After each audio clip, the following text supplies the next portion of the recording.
여러분 반갑습니다. 우리가 사는 공간 속에서 만날 수 있는 멋진 도서관에 가서 우리가 사는 시간 속에서 찾을 수 있는 좋은 책의 밑줄 쳐 중계하는 여러분의 중계서원입니다. 구독과 좋아요는 사랑입니다. 오늘은 서울 영등포구에 있는 영등포 평생학습관에 가서 다스 쉴로스 성을 중계해 드리겠습니다. 프란츠 카프카가 쓰고 박환덕이 옮겼습니다. K가 도착한 것은 밤이 깊어서였다. 마을은 눈 속에 깊이 파묻혀 있었고 성이 있는 산은 전혀 보이지도 않았다. 산은 안개와 어둠에 휩싸인 채 큰 성이 있다는 걸 나타내는 아주 희미한 불빛 하나 눈에 띄지 않았다. K는 멀끔히 허공을 바라보며 국도에서 마을로 통하는 나무다리 위에 오랫동안 서 있었다. 그리고 그는 숙소를 찾으려고 발을 떼었다. 여관집에서는 아직 잠을 자지 않고들 있었다. 빈 방은 없었지만 깊은 밤에 닥친 손님을 맞고 대단히 당황한 주인은 K에게 식당에 있는 짚을 넣어 만든 매트에서 재워주겠다고 했다. K는 그 제의를 받아들였다. 농부들 몇이 아직 맥주를 마시고 있었으나 아무하고도 얘기를 하고 싶지 않았으므로 K는 다락방에서 집 매트를 손수 갔다가 난로 옆에 깔고 누웠다. 방은 따뜻했고 농부들은 조용했다. 그는 피곤한 시선으로 그들을 잠시 바라보다가 어느덧 잠이 들었다. 그러나 조금 후에 그는 다시 깨워졌다. 도회지 사람 같은 옷차림, 배우처럼 생긴 용모, 가는 눈에 눈썹이 짙은 젊은이가 주인과 함께 K 옆에 서 있었다. 농부들도 여전히 그 자리에 서 있었다. 상황을 더 잘 보고 들으려고 이쪽으로 의자를 돌려놓고 있는 사람들도 있었다. 젊은이는 K를 깨운 걸 아주 정중히 사과하더니 성의 집사 아들이라고 자기를 소개하며 이렇게 말했다. 이 마을은 성의 소유입니다. 여기에 살거나 숙박을 하는 사람은 말하자면 성 안에 살거나 숙박하는 것과는 마찬가지여서 백장님의 허가를 받아야 합니다. 한데 당신은 그 허가증을 갖고 있지 않거나 적어도 보여주질 않았습니다. K는 몸을 반쯤 일으켜 머리를 단정하게 매만진 다음 그들을 올려다보며 말했다. 내가 길을 잘못 든 모양인데 이 마을 이름이 무엇입니까? 대체 여기가 성이라는 겁니까? 물론입니다. 젊은이가 천천히 말하는 동안 K를 미심쩍어하며 여기저기서 머리를 가로젓는 사람들이 있었다. 베스트 백작의 성입니다. 그래서 숙박 허가를 받지 않으면 안 된다는 거로군요. K는 조금 전에 들은 말이 혹시 꿈이나 아니었나 싶어 그걸 확인이라도 하려는 듯이 물었다. 허가를 받아야만 합니다. 이렇게 대답하고 나서 팔을 내뻗으며 주인과 손님들을 향해 아니 허가를 안 받을 수도 있어? 하는 젊은이의 물음 속에는 K에 대한 심한 조롱이 담겨 있었다. 그럼 허가를 받아와야겠군요. K는 하품을 섞어가며 대꾸를 하고 일어나려는 듯 이불을 밀어젖혔다. 아니 대체 누구한테 허가를 얻겠다는 거요? 하고 젊은이가 물었다. 백장님한테지요. K가 말했다. 달리 방법이 없지 않소. 이 밤중에 백장님으로부터 허가를 맡아오겠다고요? 젊은이는 소리를 지르며 한 걸음 뒤로 물러섰다. 안 되는 일입니까? K는 침착하게 물었다. 그럼 왜 나를 깨웠죠? 이 말을 듣고 젊은이는 벌컥 화를 냈다. 불황자 같은 말버릇이군. 그는 외쳤다. 백작청에 경의를 가지시오. 당신을 깨운 건 다름이 아니고 즉각 백장령을 떠나달라는 얘기를 알리기 위해서였소. 농담은 그만해요. K는 목소리를 현저히 낮춰 말하고 몸을 자리에 눕히고는 이불을 끌어덮었다. 젊은 친구, 농담이 좀 지나쳤군. 당신의 행동에 대해서는 내일 다시 얘기하기로 하지. 주인과 저분들이 증인이요. 증인이 필요하다면 말이요. 하지만 그 밖에도 내가 백작의 부름으로 찾아온 토지 측량사라는 것은 말해두어야겠소. 조수들은 내일 도구를 차에 싣고서 뒤따라 올 거요. 눈 때문에 내 여정을 늦추고 싶지 않았는데 유감스럽게도 몇 번이나 길을 잘못 들어 그 때문에 이렇게 늦게야 도착한 거요. 성으로 도착을 알려 가기에는 시간이 너무 늦었다는 것쯤은 당신이 알려주지 않아도 이미 나도 잘 알고 있어. 그러니까 이런 잠자리라도 참고 있는 건데 당신은 그것조차도 방해하는, 좋게 말해서 무례한 짓을 한 거요. 자, 이 정도로 내 얘기는 끝내겠소. 다들 잠이나 자시오. 그러더니 K는 난로 쪽으로 돌아 누웠다. 도지 측량사라고? 주침거리며 이렇게 묻는 소리가 등 뒤에서 들렸으나 이내 모두들 입을 다물고 말았다. 그러나 젊은이는 곧 마음을 가다듬어 K가 잠잔다는 사실을 염두에 두고 있음을 나타내려는 듯 억제된 목소리로, 그러나 동시에 K도 충분히 들을 수 있을 만큼 큰 음성으로 주인에게 말했다. 내가 전화로 물어보지요. 위층에서 K는 뜻밖에도 선생을 만났다. 고맙게도 방 안은 알아보지 못할 정도로 모양이 달라져 있었다. 프리다가 부지런히 일을 했기 때문이었다. 충분히 환기가 되어 있었고 난로는 후끈하게 타고 있었으며 방바닥은 깨끗이 씻겨져 있었고 침대도 잘 정돈돼 있었다. 또 하녀들이 내버려 두고 간 지긋지긋한 잡동사니들은 그녀들의 그림과 함께 완전히 자취를 감춰버렸고 식탁 위에는 이전에 빵과 부스러기 투성이어서 어디를 보아도 그 더러운 것들이 사람들에게 달라붙어 떨어지지 않을 정도로 심했었는데 지금은 하얀 편율 탁상보로 덮여 있었다. 과연 이 정도면 이제는 손님을 받아들여도 될 만했다. 브리다가 아침에 빨아놓은 것이 틀림없는 K의 자질구레한 세탁물이 난로가에 널려 마르고 있었는데 그것은 별로 방해가 되지 않았다. 선생과 프리다는 테이블 앞에 앉아있다가 K가 방 안으로 들어서자 함께 몸을 일으켰다. 프리다는 K에게 인사로 키스를 하고 선생은 약간 몸을 앞으로 구부려 보였다. K는 안주인과의 대화 때문에 흥분된 마음이 아직도 가라앉지 않아서 넋을 잃고 있었지만 이제까지 선생을 방문하지 못한 변명을 시작했다. 마치 자기가 방문하지 않아서 참다 못해 선생 쪽에서 찾아온 것이라고 믿는 듯한 말투였다. 그러나 선생은 태연자약한 태도로 이제야 겨우 언젠간 K와 자기의 일종의 방문 약속을 한 것을 기억해내고 있는 듯한 태도였다. 측량사님, 당신은... 그는 느릿느릿한 어조로 말했다. 타양분이시지요? 2, 3일 전에 교회 광장에서 서로 이야기를 했었지요? 그렇습니다. K는 무뚝뚝하게 대답했다. 그때에는 혼자서 쓸쓸한 생각이 들었기 때문에 달게 받아들였으나 지금 이 방에서는 타양 사람 취급을 당할 이유가 없었다. 그는 프리다 쪽을 향해서 이제부터 중요한 방문을 하지 않으면 안 되는데 그러자면 될 수 있는 대로 좋은 옷을 입어야 할 텐데 어떻게 하면 좋겠냐고 상의해 보았다. 프리다는 자세한 것을 묻지도 않고 새 책상보를 열심히 음미하고 있는 두 조수를 불러 아래쪽 안뜰에서 K의 옷을 잘 손질하고 구두를 닦도록 명령했다. K는 곧 구두와 옷을 벗기 시작했다. 그녀 자신은 줄에서 셔츠 한 벌을 걷어가지고 다림질을 하기 위해서 부엌으로 달려 내려갔다. K는 아직도 잠자코 테이블 앞에 앉아있는 선생과 단 둘이만 남게 되었는데 조금만 더 기다려달라고 선생에게 말하고 셔츠를 벗고 세면기에서 얼굴을 씻기 시작했다. 그제야 겨우 그는 선생 쪽으로 등을 돌린 채 찾아온 이유를 물어보았다. 면장님의 위임을 받고 왔습니다. 하고 그는 말했다. K는 용건을 이야기해도 좋다고 말했다. 그러나 물을 철벅거리고 있었기 때문에 선생은 K의 말을 잘 알아들을 수가 없어 할 수 없이 가까이 다가서서 K 옆 벽에 기대섰다. 이처럼 얼굴을 씻고 수선을 떨고 하는 것은 예정해 놓은 방문을 위해서 곧 출발해야 되기 때문이라고 K는 사과했다. 선생은 그런 변명은 아랑곳하지 않고 말했다. 당신은 면장님에게 대단히 무례한 행동을 하셨더군요. 많은 공적도 쌓았고 경험도 풍부하며 존경을 해야 될 연로하신 그분에 대해서 말입니다. 내가 무례한 짓을 했다니 이해할 수 없군요. K는 얼굴을 닦으면서 말했다.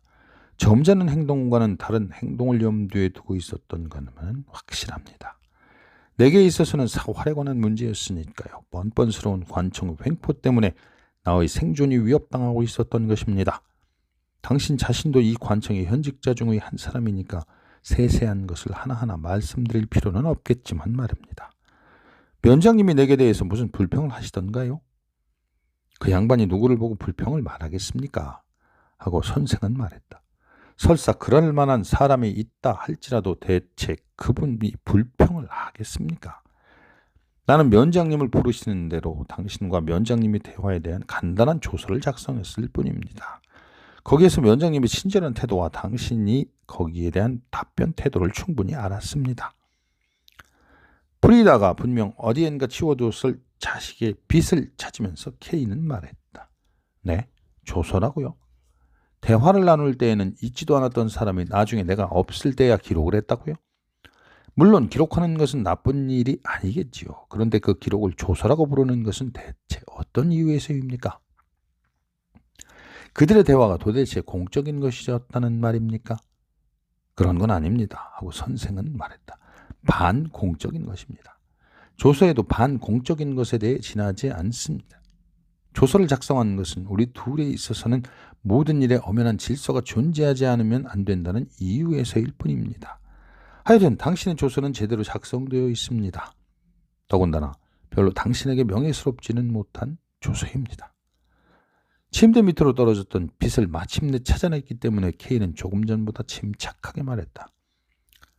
조서를 작성했다 해도 내겐 상관이 없습니다. 그래, 그것을 알리러 오셨나요? 아닙니다. 하고 선생은 말했다. 다만 나는 로버트가 아니기 때문에 나 개인의 생각을 말씀드렸을 뿐입니다. 그런데 내가 분부를 받고 온 일을 들으신다면 면장님의 친절한 마음씨를 더욱 확실히 아실 것입니다. 특히 말씀드려주고 싶은 것은 면장님이 무엇 때문에 이렇게 친절하게 해드리는지 나로서는 이유를 모르겠다는 것과 내가 이 명령을 실행하고 있는 것은 단지 직책상 부득이한 때문이며 면장님을 존경하고 있기 때문이라는 것입니다. 얼굴을 씻고 머리에 빗질을 하고 나서 케이는 이번에는 테이블 앞에 앉아 옷과 셔츠가 도착되기를 기다렸다. 그는 선생이 전해주는 일에 대해서 거의 아무런 흥미도 느끼지 않았다. 거기에다 또 여관집 안주인이 면장을 경멸하고 있는 태도에도 영향을 받고 있었던 것이다. 분명히 점심때가 이미 지났죠. 케이는 이제부터 어느 길을 어떻게 갈까 하고 생각하면서 물었으나 곧 마음을 고쳐먹고 말하였다. 무엇인가 면장님께서 내게 전하는 말씀이라도 있나요? 네, 있습니다. 선생은 말하고 어깨를 으쓱 올렸다. 자신이 모든 책임을 몸에서 떨쳐버리기라도 하겠다는 듯한 동작이었다. 그때 케이는 무심코 주위를 둘러보다가 훨씬 저쪽 복도 모퉁이에서 프리다의 모습을 발견했다. 그녀는 케이를 알지도 못하는 것처럼 그저 물끄러미 쳐다보고 있을 뿐이었다. 그녀는 빈 그릇이 놓여있는 쟁반을 손에 들고 있었다. 하인에게 곧 돌아오겠다고 말하고 그는 프리다 쪽으로 달려갔다. 그러나 하인은 그에게 조금도 주의를 기울이고 있지 않았다. 대체로 그 하인은 사람이 말을 걸면 걸수록 정신이 나간 것처럼 되는 모양이었다. 케이는 프리다 옆에 이르자 그녀를 다시 자신의 것으로 만들기라도 하겠다는 듯이 두 어깨를 붙잡고 두 마디 사소한 질문을 하면서 그 눈 속에서 무엇인가를 찾아내려고 했다. 그러나 프리다의 완고한 태도는 전혀 풀리지 않았다. 그녀는 멍청하게 쟁반 위에 그릇을 이리저리 옮겨 놓으면서 이렇게 말했다. 도대체 제게서 무엇을 원하시는 거죠? 그분들에게로 가보세요. 그래요. 그분들의 이름은 당신이 잘 아시겠죠. 당신은 그분들한테서 곧장 오신 거예요. 당신을 보면 알 수 있어요. 케이는 당황해서 화제를 돌렸다. 그런 이야기를 갑자기 이렇게 끄집어내서는 안 되며 그것도 그에게 가장 불리한, 가장 좋지 않은 일부터 시작해서는 안 되기 때문이었다. 나는 당신이 주점에 있는 줄로만 알았어. 하고 케이가 말했다. 프리다는 깜짝 놀란 듯 그를 쳐다보더니 비어있는 손으로 다정스럽게 그의 이마와 볼을 어루만졌다. 그것은 마치 그의 모습을 잊어버렸기 때문에 다시 그것을 기억해내려고 하는 것 같았다. 그녀의 눈초리도 회상해내려고 애쓰고 있는 베일에 덮인 듯한 표정을 짓고 있었다. 나는 다시 주점에 채용되었어요. 그녀는 마치 지금 하고 있는 말이 중요한 것이 아니라 이러한 말 배후에 케이와 또 다른 대화를 나누고 있으며 그것이 훨씬 중요한 일이라는 듯이 천천히 말했다.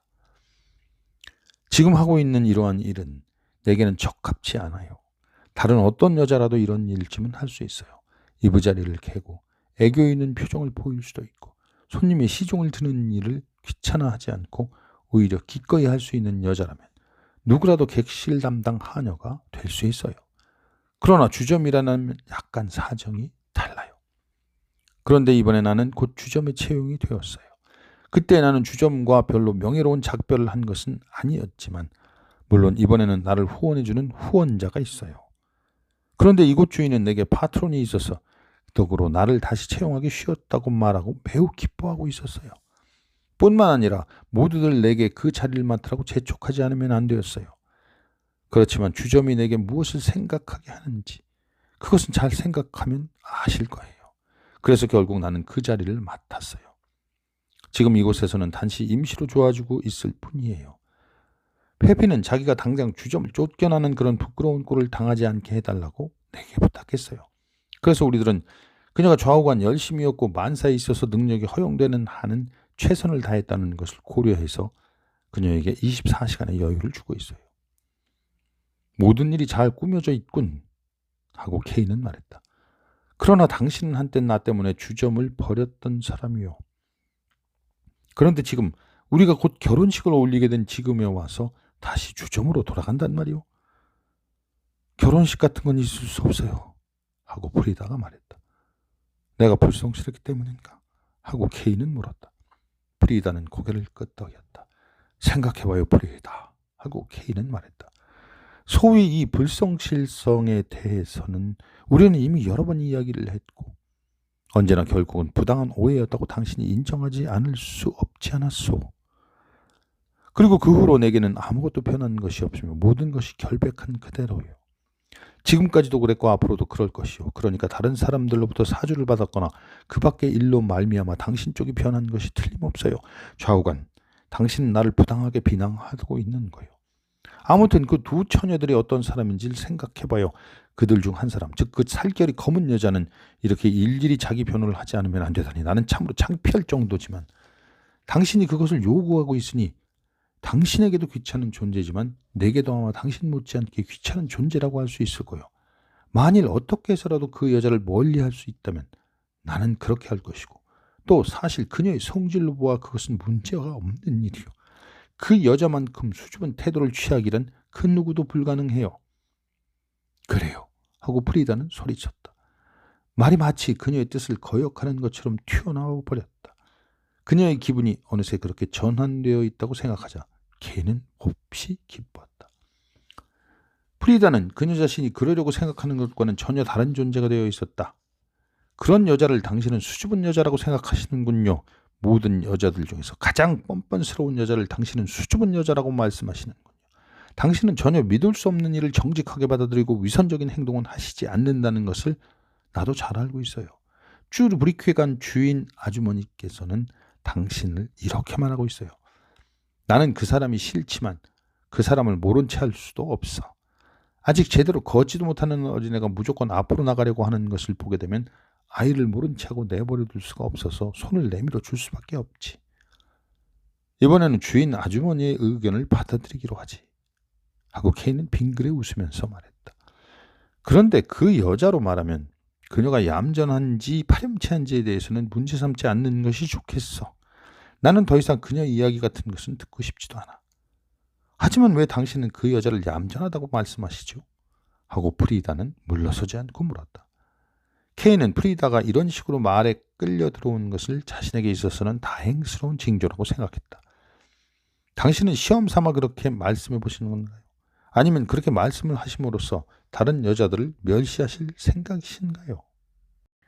아닙니다. 나는 대개 그럴 것이라고 생각하고 있었어요. 그렇기 때문에 나는 당신을 단순한 안주인이 아니라 어떤 다른 목적을 가진 분이라고 말하지 않았습니까? 목적이라는 것은 단지 아름답게 옷 치장을 하는 것뿐이에요. 당신은 틀림없이 바보거나 어린아이거나 아니면 매우 음흉하고 위험한 사람이에요. 이제 가세요. 당장 빨리 나가요. 케이는 이미 현관으로 나갔다. 게르스테커가 또 그의 옷소매를 붙잡았는데 그때 등 뒤에서 안주인이 말을 걸었다. 내일 새 옷이 다 되는데 당신을 데리러 사람을 보낼지도 몰라요. 게르스테커는 자신을 방해하는 여주인을 멀리서부터 입을 다물도록 만들기라도 하려는 듯이 화를 내고 손을 흔들면서 자신과 함께 가자고 K를 재촉했다. 아무것도 자세한 설명을 하고 싶지 않았던 것이다. 이제부터 학교에 가야 된다고 K가 항변을 해도 그는 거의 귀를 기울이지 않았다. K가 따라 나가지 않으려고 저항하기 시작했을 때 비로소 게르스테커는 그에게 말했다. 걱정하면 안 돼요. 당신은 우리 집에서 아무런 부자유 없이 지낼 수 있어요. 학교 사환자리 같은 것은 그만두어도 괜찮아. 이제 적당히 함께 가도록 해요. 이것으로 나는 꼬박 하루 동안 당신을 기다리고 있었소. 어머니께서도 내가 어디 있는지 전혀 모르고 계십니다 하고 K는 천천히 그에게 양보하면서 도대체 당신은 무엇 때문에 나에게 먹을 것과 잠자리를 마련해 주려고 하느냐고 물었다. 게르스테커는 그렇게 거칠게 대답했다. 나는 당신을 말을 다툴 임시 고용원으로 필요하오. 나 자신은 지금 다른 일을 맡고 있으니까 말이지. 그러니 당신은 그처럼 필요없는 고집을 부리지 말고 잡아끄는 대로 따라와줘요. 급료가 필요하다면 급료도 주겠소 하고. 그런데 이번에는 K를 아무리 잡아끌려고 해도 움직이지 않게 되어버렸다. 나는 사실 말에 대해서 조금도 모릅니다 하고 K는 말했다. 그런 것은 필요하지 않다니까 하고 게르스테커가 초조하게 말하고 K를 움직여서 함께 데리고 나가려고 화가 치민 나머지 양손을 마주 쥐었다. 당신이 왜 나를 함께 데리고 가고 싶어하는지 알고 있소? 하고 마침내 K는 말했다. 그러나 K가 무엇을 알고 있든 게르스테커는 관심을 두지 않았다. 내가 애를 낳은 거에게 부탁해서 당신을 위해 무엇인가 해줄 수 있다고 생각하고 있기 때문이야. 그래 하고 게르스테커는 말했다. 그 이외에 당신 같은 사람에게 무슨 용무가 있겠소? K는 웃었다. 그리고 게르스테커의 팔을 붙잡았다. 그는 어둠 속으로 그에게 끌려서 따라갔다. 게르스테커의 오두막집방은 부뚜막의 불과 한 자루의 타다남은 촛불로 어렴풋이 비치고 있었다. 그 촛불빛으로 벽장 속에 있는 누군가가 그곳까지 뛰어나와 경사진 석가래 밑에 허리를 구부리고서 책을 읽고 있었다.